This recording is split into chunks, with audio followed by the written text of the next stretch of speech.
Hey guys, want to support us? You can support us at patreon.com/BattleGeekPlus because every dollar helps us bring you a better show. Welcome to Awesome Video Game Memories, where we talk about awesome memories about video games. I'm Ryan. I'm Josh. And I'm Frank.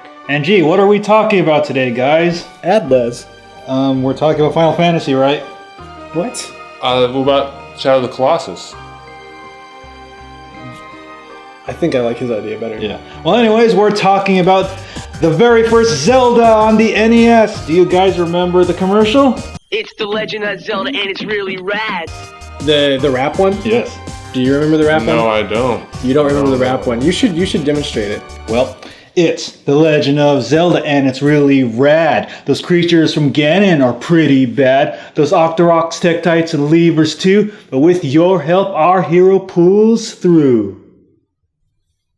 And it was like some blonde kid in like really thick glasses, like telling his friend about Legend of Zelda, and they're playing it on the NES. And No. so yeah, no, you don't remember that at all. How much do you actually remember of the first Zelda? I got to, I think, the first dungeon, and that was it. Like, were you like a That's kid, it. or was this like older? Kid. Okay, so you like poked around and played around a lot Yeah, and I stuff. was like, Okay. Well, anyways, yeah, I was a quitter. You quitter! How could you quit the original Legend of Zelda? One of the most iconic games of all time.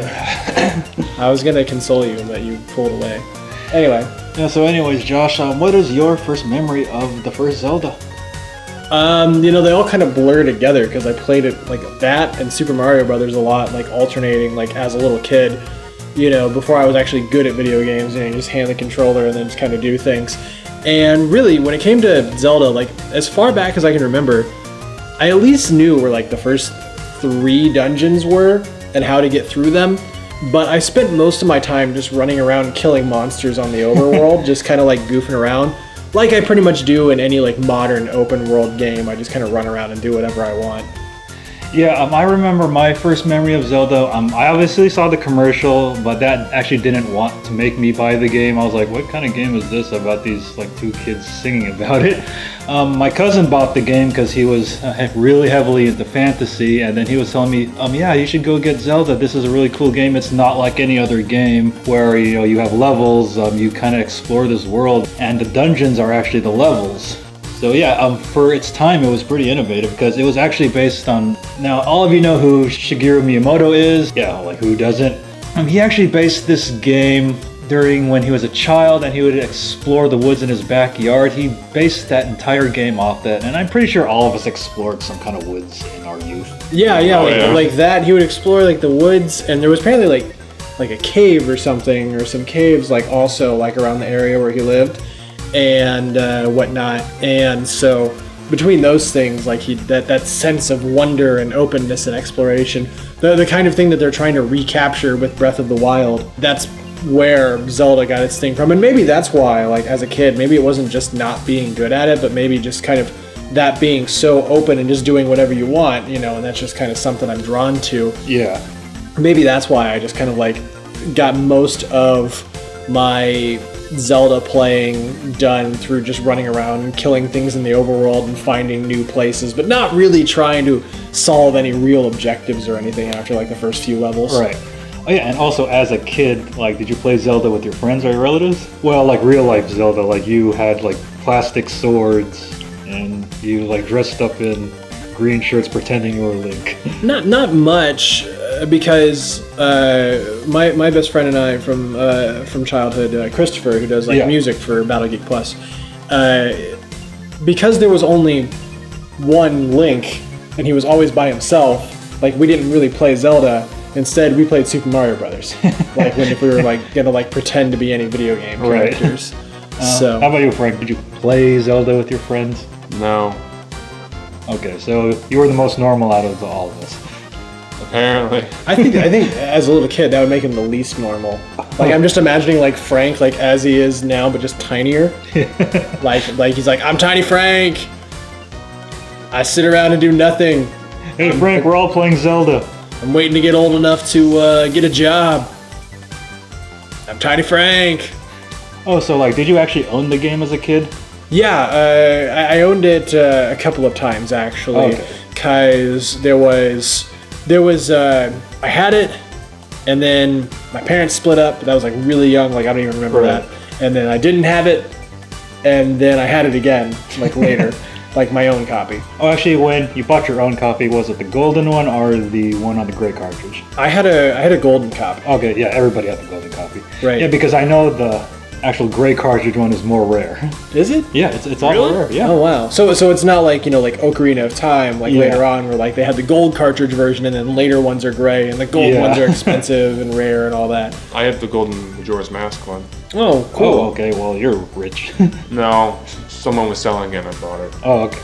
Well, anyways, yeah, I didn't actually own the game as a kid. My cousin owned it, and he bought it the same time Zelda 2 came out, so I wanted to be different than him, so I bought Zelda 2 instead. And then, when I finished Zelda 2 and he finished Zelda 1, he let me borrow his Zelda, and I actually dropped his Zelda cart on the ground, and it split in two. You first off, you bought Zelda 2, which I know there are some defenders of Zelda 2 today. Which I am a defender of Zelda 2 over 1. Because obviously he's an idiot. And 2, you dropped. You should be a sitcom. Like you as a person are a sitcom. They'll just like ground you into like your essence and sprinkle it on a camera and like that's true. No, so you broke someone's Zelda. Yeah, I did. You're like, oh, I got Zelda, and you just dropped it and it broke? I just dropped it and it broke, and so I panicked. But what was cool though, because the ROM chip wasn't damaged, I kind of put it back together, I taped it, and then I put it back inside the Nintendo, and it still worked. But my cousin was still very pissed at me because it was obviously broken. You just taped it up. Like, I mean, if you were gonna break it into a bunch of pieces, you should have at least hidden it in dungeons and stuff, and had him run around and. Well, it broke in half. One part of the the front part of the cartridge broke, the back part broke, and the ROM chip just came out. Huh. Now I don't know if you remember this. How do you break something like that, Ryan? I was a kid. I was stupid. How do you know? How? I was like, dropped it? You dropped it. Yeah, I was. You know what happens when I drop a Nintendo cartridge? It doesn't break, even from my adult height. How do you do that? He spiked it. He had to spike Did you just football spike? It was I love Zelda. Oh yeah. How? I have no idea. I just dropped it. That's all I remember. I was in the 3rd grade. Did someone try and feed you Asian food and you were just no, and just spiked it? Is that what happened? Maybe. I don't remember. I don't know, but yeah. But speaking of remembering and memories and member berries and all that stuff, so when you broke that cartridge, now I know some early NES games actually had the Famicom game and then an adapter to make it 72-pin. Was Zelda just one straight 72-pin cart? Yeah, it was just one. Okay, yeah, I figured it wasn't Gyromite and it wasn't Stackem. Right. I figured there weren't many games that did that, but there were some, more than you would think. So I would think though, with the cartridge, it had a battery and all that stuff, that it would be, its own, ROM chip.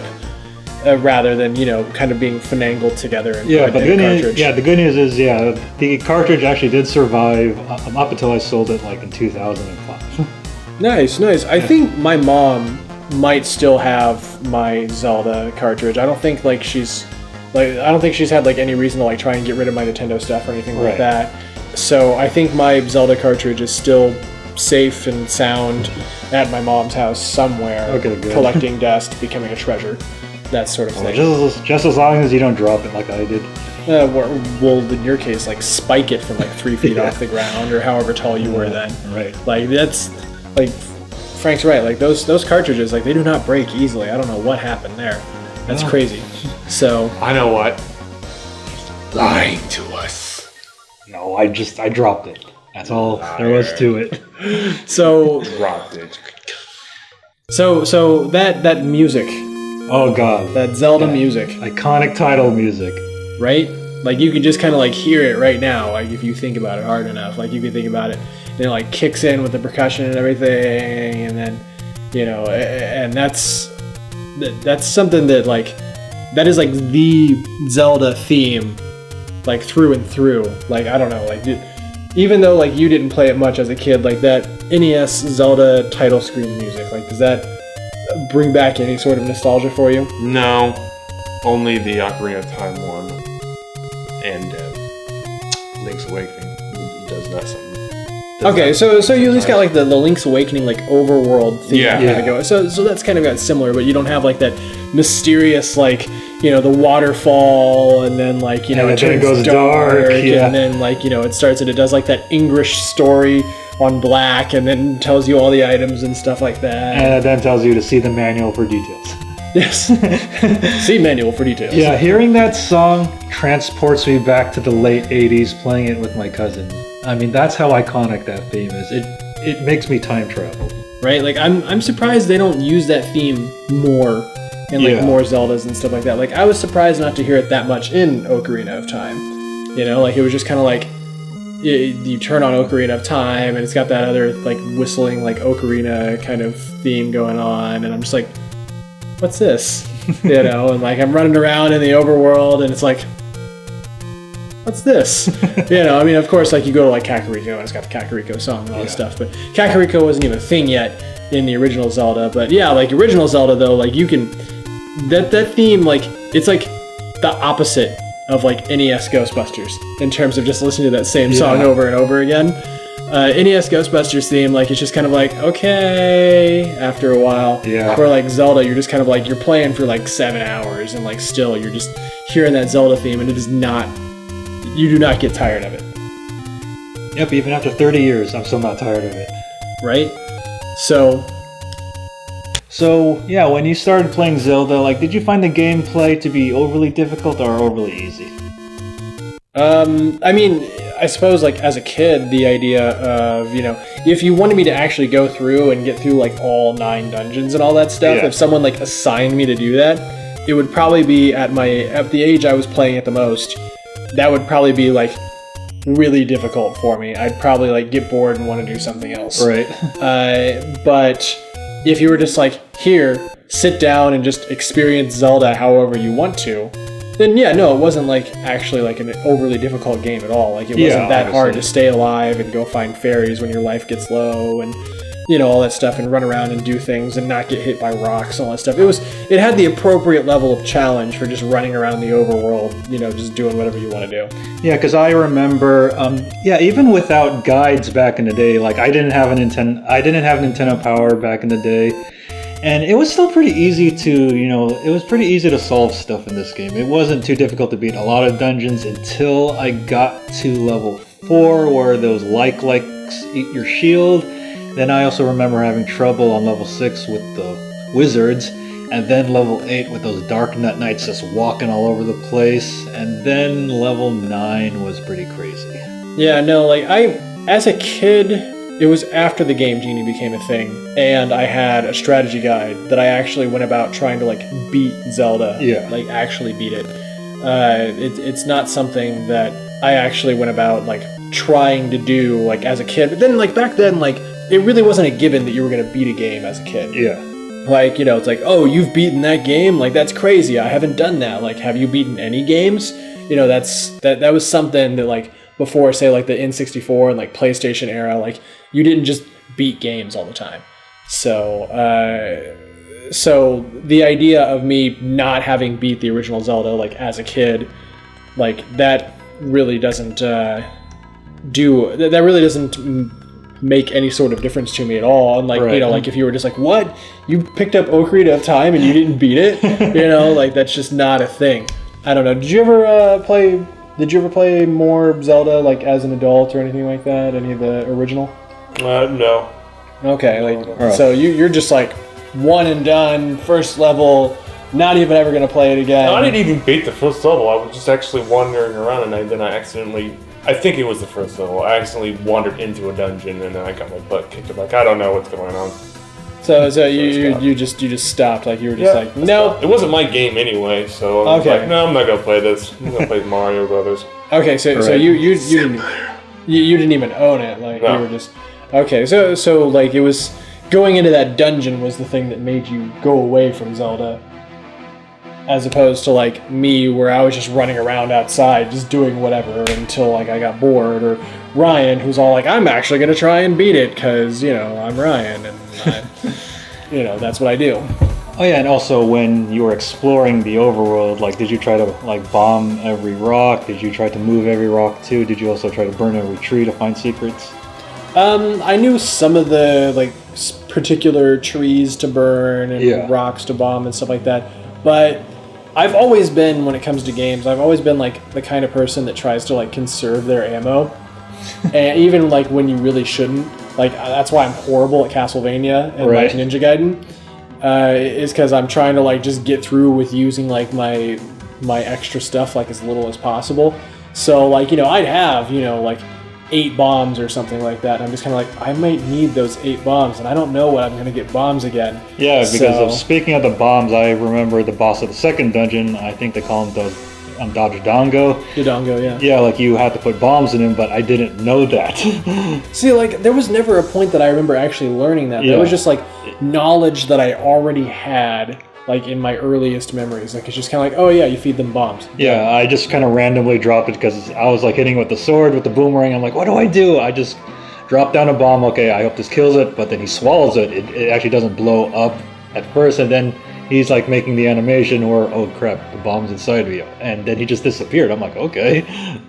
Oh yeah, like that little like puff animation. Yeah, you know, like because of which, I mean, that's something that's like, you know, familiar to you with Ocarina of Time with the Dodongo. Yeah. Like that stretches back all the way to the first one. Mm-hmm. Like they were just like a couple of little like Triceratops looking things. They were just wandering around the screen.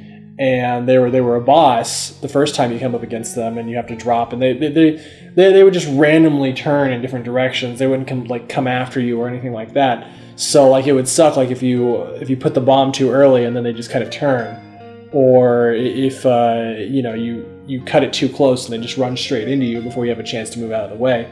Like can you imagine like 2 Dodongos? Like the Ocarina of Time version, and then later on them just being like 2 or 3 Dodongos being in a room just as normal enemies.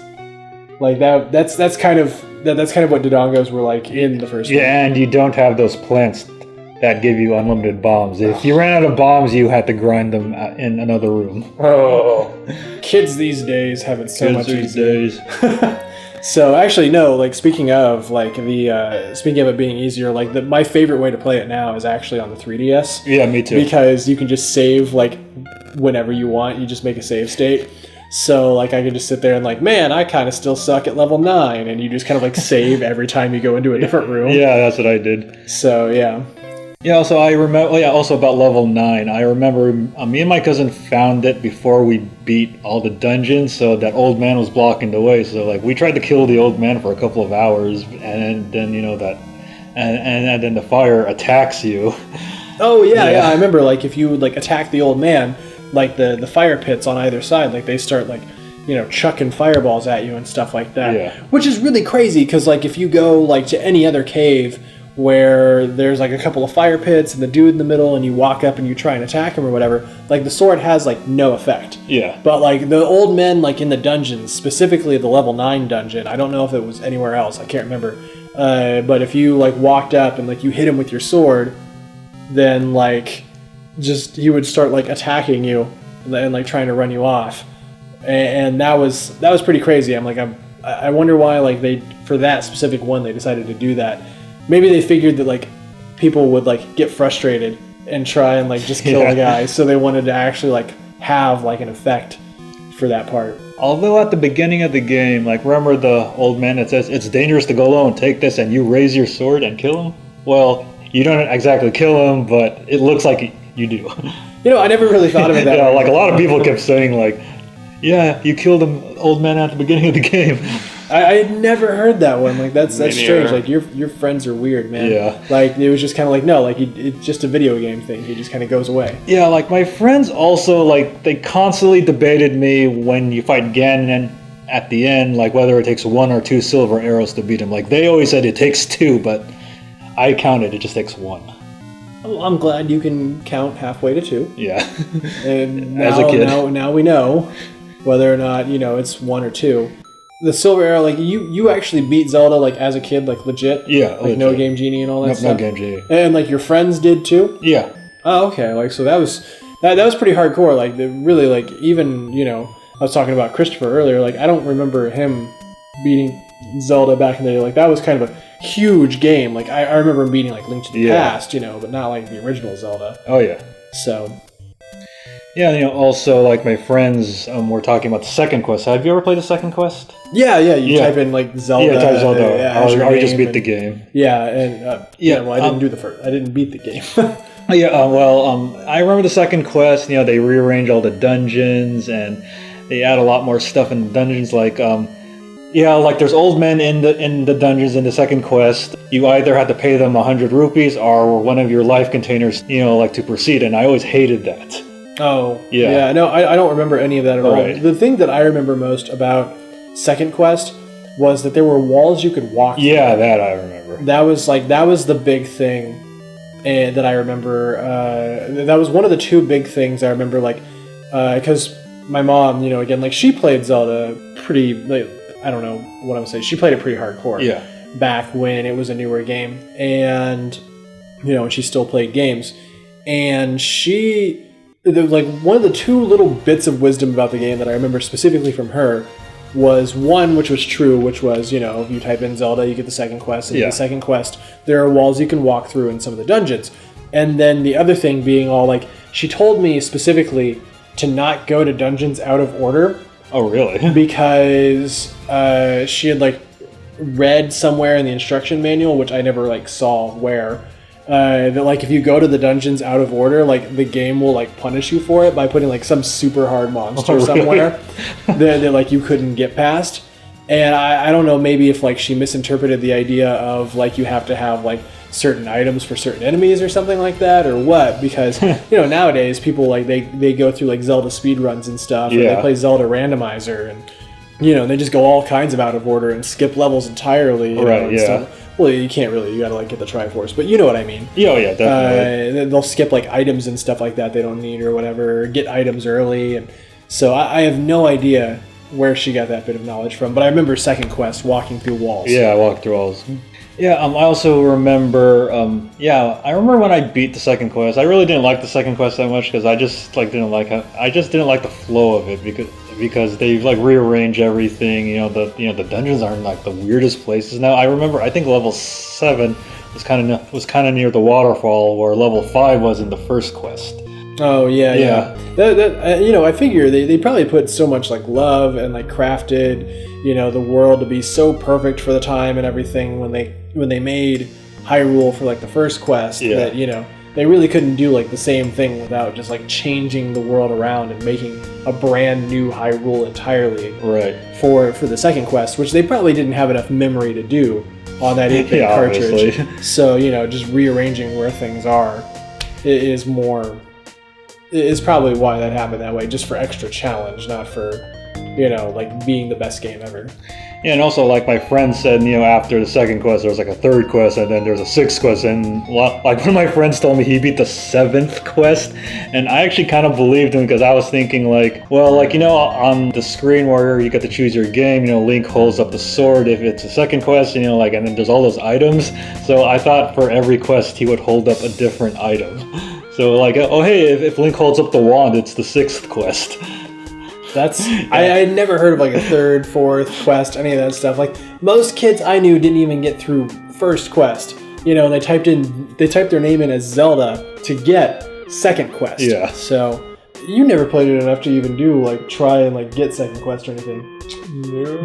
Did you even know about the whole thing where you type in Zelda? I had no idea. Yeah, it's got effects in other Zelda games too. If you play Link's Awakening, you type in Zelda, it will change just for that moment. It will change the music for selecting your file and stuff like that. But yeah, there are other Zelda games where if you type in Zelda as your name, it will create some sort of other effect within the game. I don't know. You should probably go through some of the ones that you actually have played and see if there's anything that comes out of it. Right. So after over 30 years, do you think Zelda still holds up today? The world is really small by today's standards. But I think it holds up as like I said, my favorite way of playing it is on the 3DS now. Yeah. I have it, and I'll play a little bit of it, and then I'll save my state, and then I'll turn it off, and I'll just kind of, or put it into sleep mode or whatever, and then go back to what I'm doing. And I think Zelda holds up in that way, kind of in the same, like something like a little bit more than a mobile game. Yeah. But not quite like full console game standards. Right. So like it's something that you can just play for a few minutes at a time and put it away, and it'll last you pretty much forever when you play it that way. Yeah, that's true. And then, of course, aside from like the super hardcore Zelda players who know where everything is, and they run Zelda races against each other and stuff like that, and they play like Zelda Randomizer, where like it is like your third quest, fourth quest, fifth quest, sixth quest. I don't know if you've heard of Zelda Randomizer. Yeah, I've heard of Zelda Randomizer. Yeah, and I've heard of people beating the game without the sword. Oh yeah, like I don't even know how. That's a huge thing from like I don't remember seeing any playthroughs of that, but I remember hearing about it. I don't know, but yeah, I do think it holds up. Yeah. As something in like the classic sense, or like something to play on a handheld. Yeah. I also think it holds up as like inspiration for like later games, like Breath of the Wild, for example. Took some direct inspiration from the original Legend of Zelda, like at least in like terms of like feeling and scope and stuff like that. I don't know. What about you? What do you think? Yeah, I still think it holds up very well today. Yeah, you can tell some of it's a bit outdated because you can't walk in 8 directions like in all the later games. But yeah, I still think it's a very challenging game for like a lot of new players and for people who weren't around during that time and who want to play the originals. They're definitely going to get a good challenge out of this game. I was remembering the other day I was watching some sort of Zelda thing, like the original Zelda. I think it was a randomizer race or something like that. Yeah. And on Twitch, and you saw, and whoever was playing, they used the warp whistle. Yeah. And it blew your mind. It did. I'm like, what? That's a Super Mario 3 thing. This can't be the real game. Yeah, no. It was like, no, Mario 3 got it from the original Zelda. Like the ocarina was not the first, instrument that, Link ever used to go teleport places or anything like that. So like that's, I don't know, you were talking about new players. Like you're not really like a new Zelda fan. Like you are like really hardcore into Zelda, like post Ocarina. Yeah. Yeah. But like it would be really interesting to see you like go through the original Zelda. Yeah, you should totally do it, Frank. Whether like it's on your own, like on my 3DS, or like if it's like or if you like do it on Twitch or whatever. Like that would be really interesting to see, just from the perspective of somebody who is much more familiar with Zelda from like the late 90s onwards. It might be a long time for me to beat the game, man. Oh, I suppose it would. I mean, like, I'm not expecting you to like beat it in an hour like a pro or anything like that. I'm not gonna beat it in an hour. Yeah. Like that's. But yeah, I think that's something that you should try sometime. Beat it without guides and anything. Yeah, except the ones I can write down. Yeah, like play it like super old school, like because there's like an opportunity for you there because you don't already know pretty much everything about the game and whatnot. Like it would be a fresh experience for you. Like you didn't even know what the fucking warp whistle was in the game. No, I didn't. So like I can't imagine what? I can't imagine some of the other things you would come across where you're just kind of like, what? That was the thing way back then, or that sort of thing. Especially considering you're not like a kid or anything like that. So it wouldn't be all like, how do I cartridge? Because I'm 12. So yeah. Yeah. So you can buy this game. Actually, where can't you buy this game? It's got like 26 releases or something like that throughout the history of its existence. Yeah, like I don't think the golden cartridge is actually that expensive on eBay. I know the regular gray one is more expensive. And why would anyone want that? Yeah, get the gold cartridge. Yeah, get the gold cartridge. Yeah, and also you can buy it on the Wii U, you can buy it on the 3DS. It's going to be on the NES Mini. Yeah, NES Mini. You can get it. You can get it wherever games are sold. It's really rad. Right. So you should get it. Alright, so that wraps up this episode of Awesome Video Game Memories on the original Zelda for the NES. So I'm Ryan. Josh. Frank. Yeah, so if you have any memories about this game, make sure to leave those in the comments below. Take care. Hey guys, want to see us play games? Check us out at twitch.tv/BattleGeekPlus.